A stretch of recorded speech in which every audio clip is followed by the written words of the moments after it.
Now, live with us on the phone, live with us on the phone is a good friend of ours, Ken. He's with us right now. Ken, you there? Can you hear us? Yeah, I can hear you fine, Frank. Hey, what's going on, Ken? Now, Ken, Hey, guys. Ken joins us right now. He's good friends, a good friend of ours, and actually, you're gonna be talking about something that's very, very sensitive to you, something that it made profound impacts on your life, and not in a positive way. Maybe you've been able to find some positives from it years later, but 6.5 years ago, you witnessed something that would probably put most of us in the nut house, to put it very, very bluntly. And I'd like to give you the opportunity to talk about the death of your brother and the circumstances surrounding it, especially since it's so relevant in society today, not only in this country but around the world. So if you wouldn't mind, I know that this is the first time you're talking about this in a public forum of any kind, so we're very, very grateful Correct. for this. But the floor is yours if you'd like to tell your story. I would, and let me just preface this by saying, just out of respect for my family, I'm just going to leave it at Ken and leave it that it happened in New Jersey. 6.5 years ago, it was in the summertime, I got a call from my sister-in-law saying that something was wrong at the house because my two nephews and my brother weren't answering the phone. I went up to the house. The car was there. I couldn't get into the house. I was trying to get in. She remembered that she had a key. I got inside the house, found some kind of emergency note on the kitchen counter. I went into my nephew's room, and he was shot in the head. And I went into my other nephew's room, and he was also shot. Both of them were dead. Proceeded to call him, and the really crazy thing is I was on the phone with my sister-in-law while this was going on, so I'm basically giving her a blow-by-blow description of what I'm finding it as I'm finding it. And that's the mother. That's the mother of the two kids. Yes. Man. So, I mean, called 911. They told me to get out of the house. I got out of the house. They found my brother downstairs later in the basement. He had I basically blown his head off with a shotgun. So, you know, that's the premise of the story as it happened. And now this turn of events here. Did your brother have any past mental illness, anything that's ever been diagnosed in the past? What do you think was the catalyst for something? This is just anything like this is just unthinkable, especially when it involves the death of two innocent kids. No, I mean, I can honestly tell you that he was a great father. I didn't know that he had guns or that he had shotguns. This is my brother 2 years younger than me. We grew up together. We did everything together. I owned businesses with him together. We had gone our separate ways business-wise. He had an incredible run for business for 20 years, and technology just kind of made his business obsolete. So he started to fear that he was losing, he wasn't going to have any money. And I don't know, he just somehow got in his head that he thought he was going to be homeless, and his fears somehow became his reality. And now, he was divorced as well? No, he was still living. His wife just happened. It was the summertime. He had a shore house. His wife was down the shore. So this was and the marriage was functional and everything was well with them? Well, yes. I mean, I will say that he had started to get unwound. He was feeling the financial pressure. I think a lot of it was self-induced. He was just carrying on a lot about it. And I just, when talking to him, I said, "Look, I'm not going to listen to you crying your beer for an hour." And I started teaching him internet marketing, which is what I was doing at the time, and he was very good at it. I said, "I'll help you to get yourself a new career and you move on." Mm-hmm. Now, so your sister-in-law calls you. You go check out the house. Obviously, you probably felt like something was very wrong when you got there. Then, I was, to be honest with you, my body knew already. I was like into a semi-state of shock driving up there. I tried calling a cell phone. I tried calling the house. There was no answer. I knew, it was, my intuition told me that this was not going to be anything pleasant. Did anything inside you say that maybe you should just let the cops go in there, or is it something that you think you had to just confirm for yourself? You know, when I told my sister-in-law I'd call her when I got to the house, and I called her when I got to the house, and at that point, there was no going back. Not for me, anyway. I honestly believe that, and I'm happy that I was the chosen one to go in there and to find them and to see that, because she would have never been able to handle that. I can't imagine if it, one of my kids and I had to see that. And I don't really, to be honest with you, I don't know many people who could really have dealt with what I did and really came out of it on the other side. Yeah, no, I'd actually would like to talk about that now before we get into all the situation surrounding it with the media coverage and what you must have gone through in a news sense, especially locally and whatnot. But how did this have an effect on? How did this have an immediate effect on you for the weeks and months afterwards? Like, did you feel like you were ever on the verge of snapping yourself because of this? Oh, all the time. I think that it became this quest for why. Why did it happen? Why did it happen? And then, could I have stopped it from happening?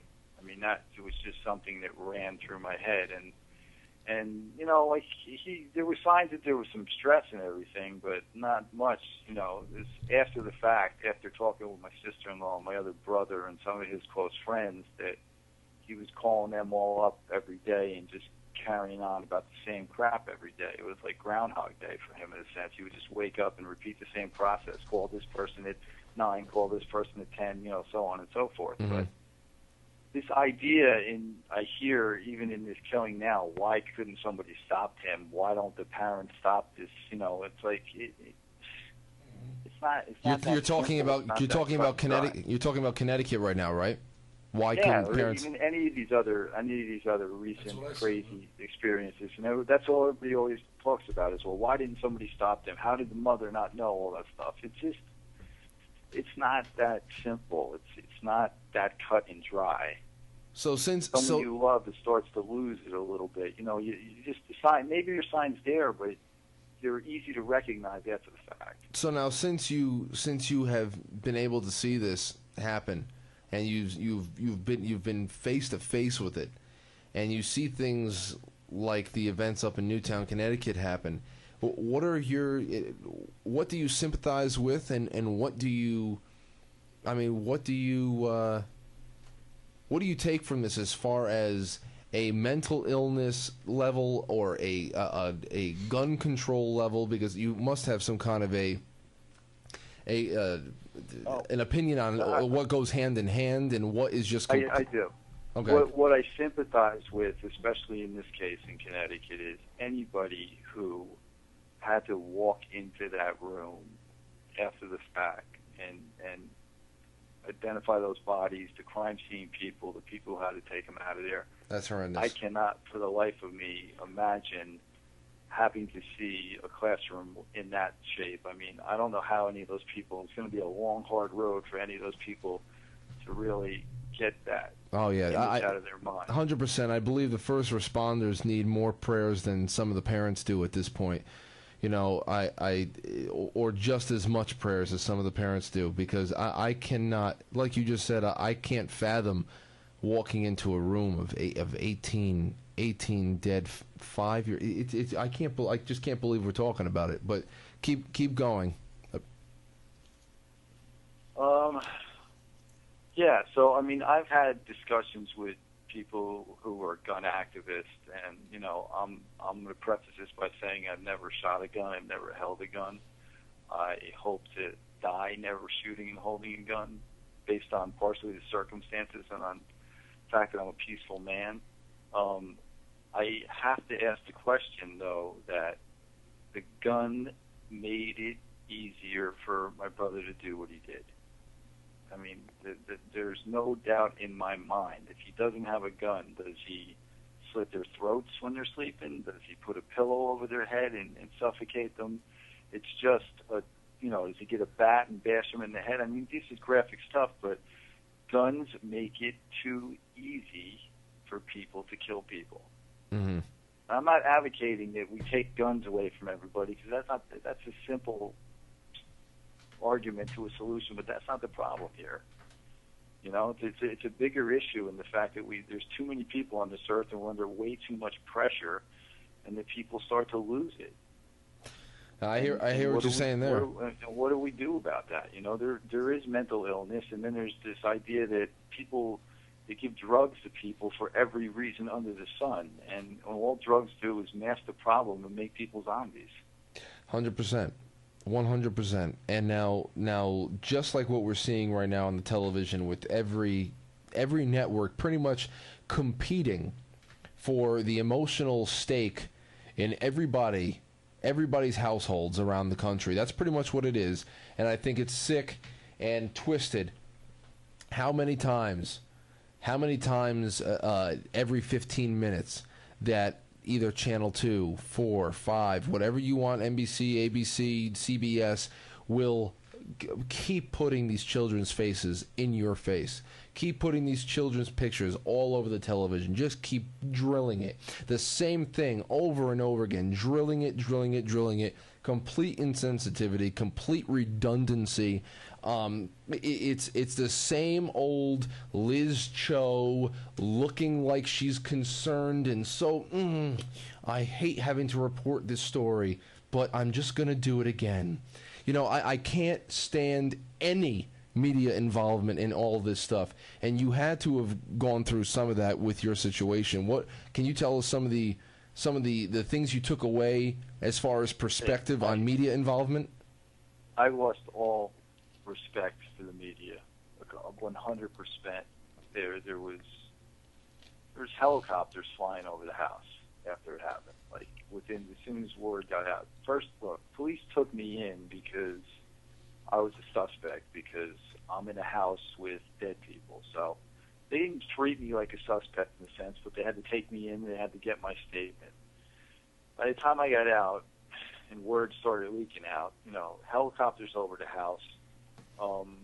There's actually a unit that comes in and cleans out the house. You hire people come in and they clean up the house. And while this is going on, there's people.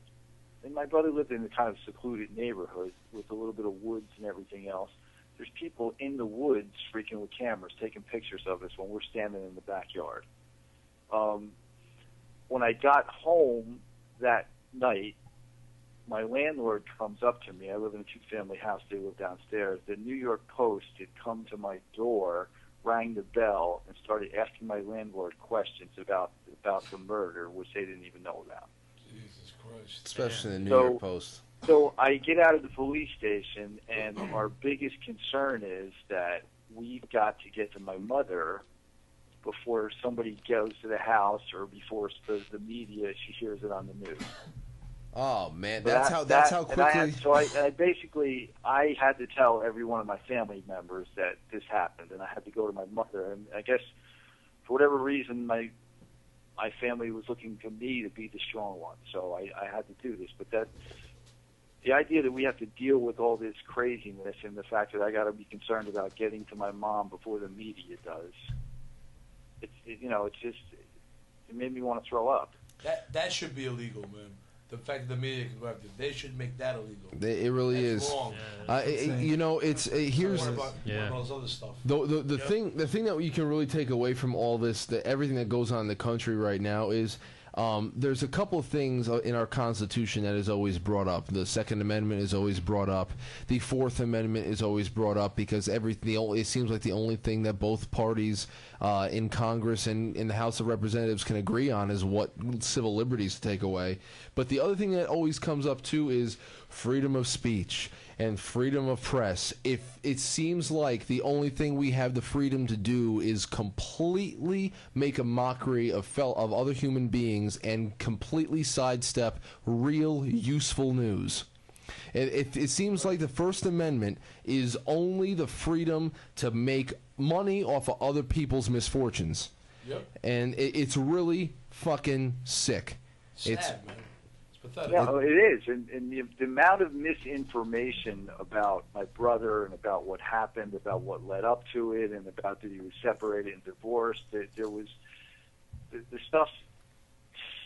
It's not like I tried reading this stuff, but it was hard. It was front page news. It was Channel 7 Eyewitness News at 6 o'clock. I mean, it was headlines for days, like for the week. It happened on a Monday. It was headlines for basically the entire week. And the amount of misinformation, nothing was factual that they said. No one took time to find out facts about him. It was just, it was ridiculous and pathetic, the stuff that they were printing and the stuff that we were hearing on the news, and people were coming back to me. I said, I didn't know your brother was this. I didn't know that they were separated, getting divorced. And I said, they weren't. This is all just somebody was making it up somewhere, and they were just printing it and throwing it out there because they wanted to be the people with the scoop, but none of it was true. Yeah, it is the race of being the first one there, not to be the first one to be right, and it's like I said, it's very, very sad. I mean, the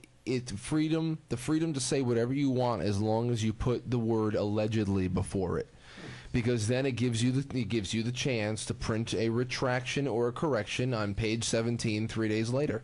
You've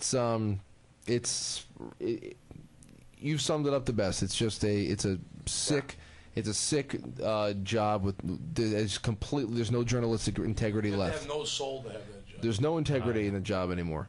That's why anybody. No, it's not, you always hear the term the family would like to respect their privacy, but it's anything but that. And being in that shell-shocked position, you really do need your privacy to be around your other family members and close friends, because no one can understand what you're feeling or what you're going through as much as they can. And so there was a funeral, and my nephew was only in 8th grade, but there was a candlelight vigil the first or second night at the house, where all his friends came outside the house with candles, and they were singing songs. And they had this thing at the church, which was extremely uplifting, but no one reported any of that stuff. There was like so much stuff that the community was doing was so incredible and made us feel really good in this crazy time. But none of that stuff was even talked about or reported because it wasn't doom and gloom.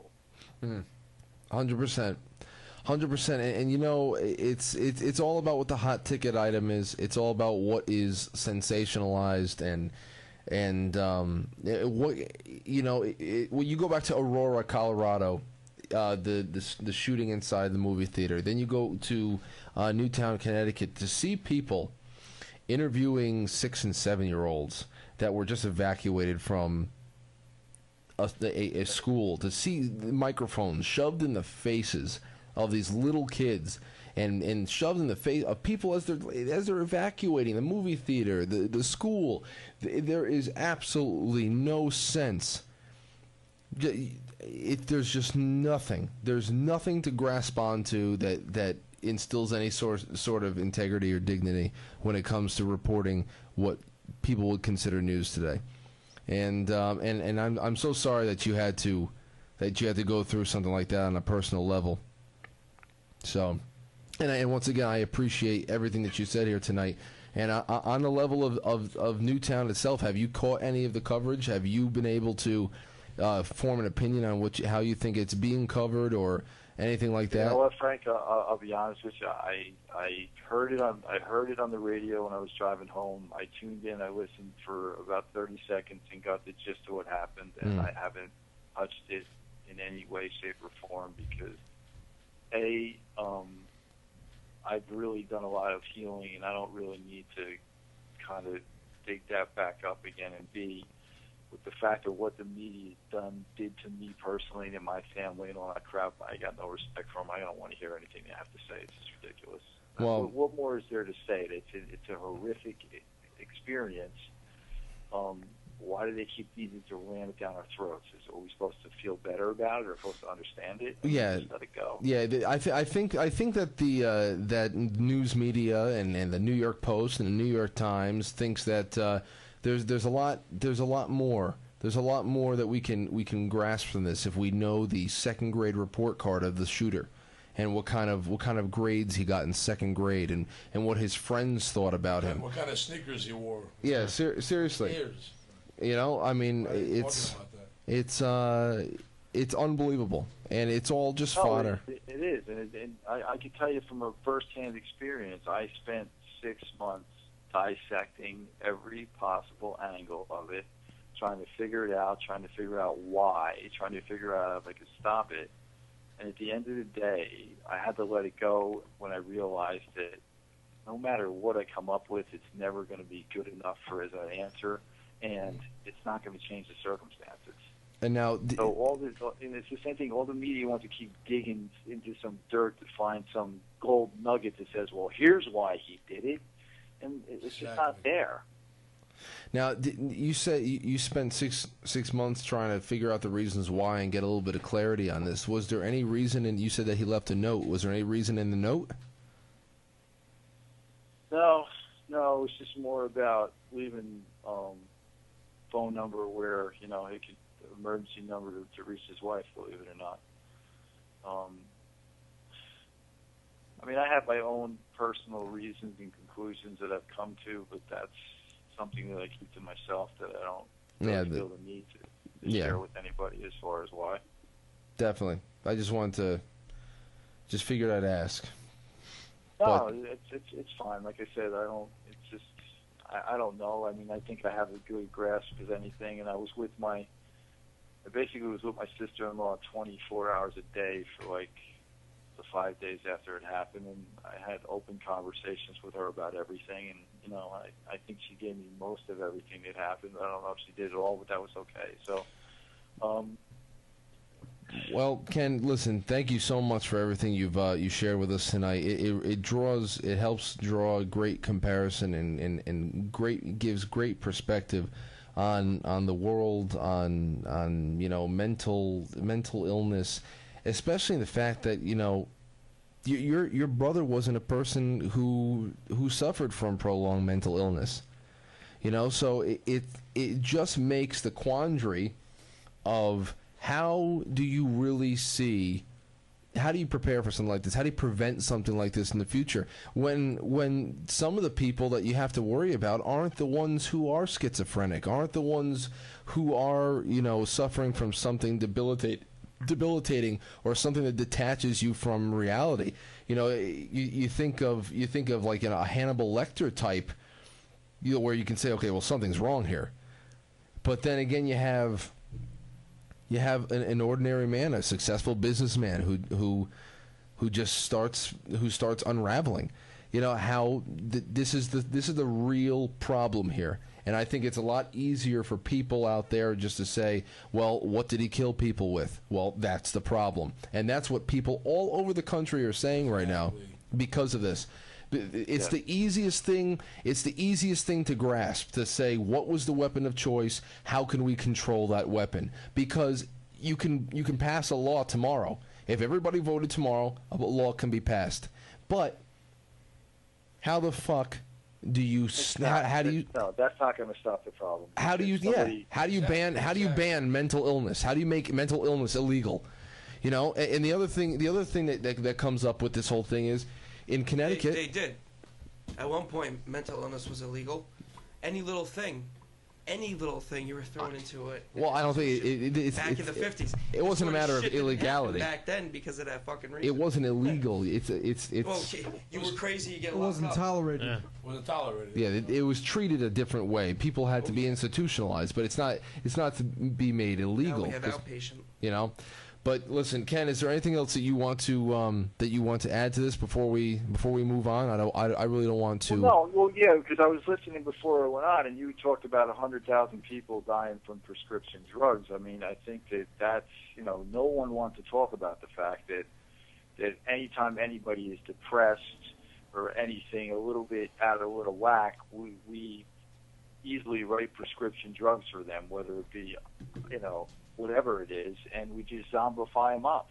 If we don't start, I think this stuff starts with fear. It's fear-based in people, and then their fears just start running amok, and suddenly they lose grasp of reality. But we can't just keep handing people drugs and trying to numb them up to solve the problem. I think that in itself is a major problem. You're 100% right, Ken. And I think that what we're trying to build here at the network and what people all over the world are trying to do in their own way is try to bring some real, some reality to people that is not in the form of a drug. That's in the form of maybe a conversation or a friendship or some kind of an exchange, an intimate exchange that people aren't getting, that people are just everybody as the technology gets better, as social media becomes the main factor that drives society, as things can continue to evolve technologically, people are getting more and more alienated. And I think it is the weirdest dichotomy out of everything, where in a click of a button you can reach every last person you ever met in your life and be able to send them a message, and that whole situation of losing track or touch of people for years is close to impossible now, because we're all so connected in this interweb. But at the same time, the dissonance and the disparity between everybody and the alienation it continues to grow. How do you fight that? How do you fight alienation on a planet whose technology level, that social media is just so vast? It's such an odd situation that we're being left with, and it's also part of the alienation, because everybody picks up the phone and the Facebook. It's no more face to face and heart to heart. I mean, I think that's social media, as great as it is. It's also part of what's taking us away from the heart connection we have with people. You're 100% correct. It's all text messaging now. Everybody wants to text. That's it. I know, but it's so much easier to text something nasty to someone because you're not standing in front of them and seeing the pain that you're inflicting when you're saying it to them. Yes. Oh, yeah. What about the people But that if you text read when they're in that the same text, room it with hurts each other? just as much if someone says it to you, but the other person doesn't experience the pain. Oh, yeah. 100%. 100%. That's actually probably that's why I wrote so many Christmas letters this year. I asked everybody, hey, anybody want a Christmas letter? Send me your address. I asked one. I am not. I sent everybody a handwritten letter, not a card. Handwritten letter. I didn't get one, Frank. Well, nobody. Well, I asked you for one. no, I'm not gonna send you a letter, Mike. I would like see a everything. Christmas letter, Frank. Why not? Well, Frank. I put out 2 Facebook statuses, and I got about 20 addresses, and they're all sent out. So, you guys should have just jumped all over it. That's right. PD Face is doing the same thing. It's gonna be better. Good. All right, if I can leave you guys with one thing, and I appreciate the time. Yes.